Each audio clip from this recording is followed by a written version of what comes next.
Where WISHH really shines is that they show how valuable soy protein is, how available it is. We all know that when people eat and know where their next meal is coming from, that everybody has a more stable environment and a better living experience. We often say at the United Soybean Board that we either are your food or your food's food. Countries that and parts of the world that are experiencing population growth, we realize that their protein needs and protein desires grow right along with that population growth. And so U.S. soy as a protein source being sustainable and extremely nutritious, they go hand in hand. So it's a great opportunity for U.S. soy farmers and for world food security and sustainability. The food security dialogue is a good example of how different players all come together at the same table and communicate with each other on what they're each individually doing, as well as share ideas on what we can do together and do better in serving the protein needs around the world.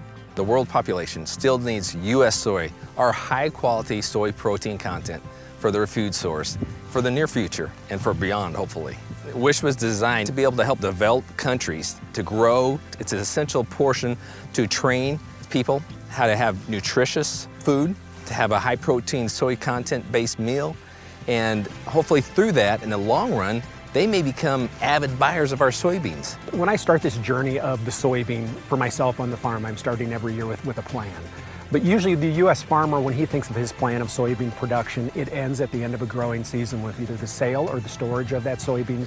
But eventually, as we've seen here in Guatemala, it makes it to actual people that we may get to spend some time with to get to know their story and how important that is.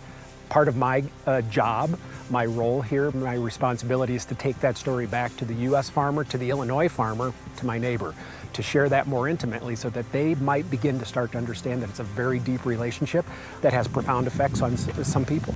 Seeing how we can work on the very front end of global food security as far as when it comes to people in emergency situations. What we do is you go into these countries that have a nutrition issue, they have a protein need, a deficit.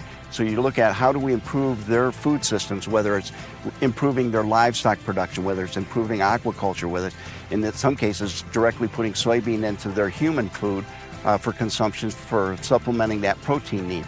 And so by getting involved and showing them how to improve their systems, you build that relationship. And when, like I say, we're talking about trade, this is the first knock on the door for trade, because we've come to the conclusion you can have the absolute best product, the best price, but if they don't know you, don't trust you, you're not going to get the deals. The U.S. farmers have the capabilities of producing the soybeans. That is the main source of trying to get protein into these developing countries. And so I can see a win-win situation for both the United States and the country of Guatemala. As a U.S. soybean grower, that makes me feel great, knowing I'm helping populations around the world who are in need, but ultimately knowing that that revenue is coming back to the farm. U.S. soy is powerful in that it is a sustainable, nutritious protein source for people and the food around the world.